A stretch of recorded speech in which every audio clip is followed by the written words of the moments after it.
Cet accord dont on parle depuis hier, annoncé en premier par Donald Trump, j'y reviendrai.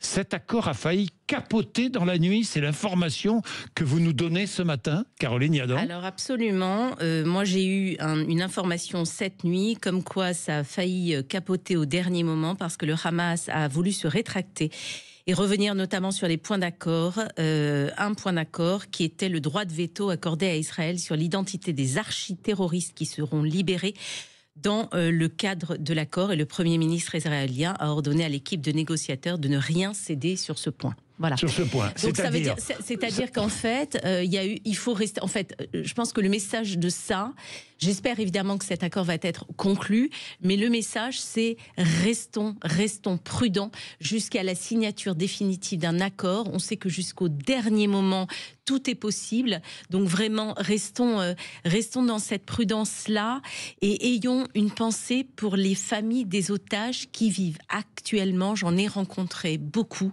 C'est un supplice, c'est une torture psychologique à nul autre pareil, parce que vous imaginez bien que vous avez un proche dont vous ne savez pas s'il est mort ou s'il est vivant.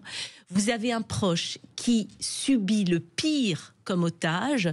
Vous avez des enfants, vous avez des vieillards, vous avez des femmes, vous avez des adolescents. Et vous ne savez pas s'il va revenir. Alors, il y a eu la liste des otages qui a été publiée hier.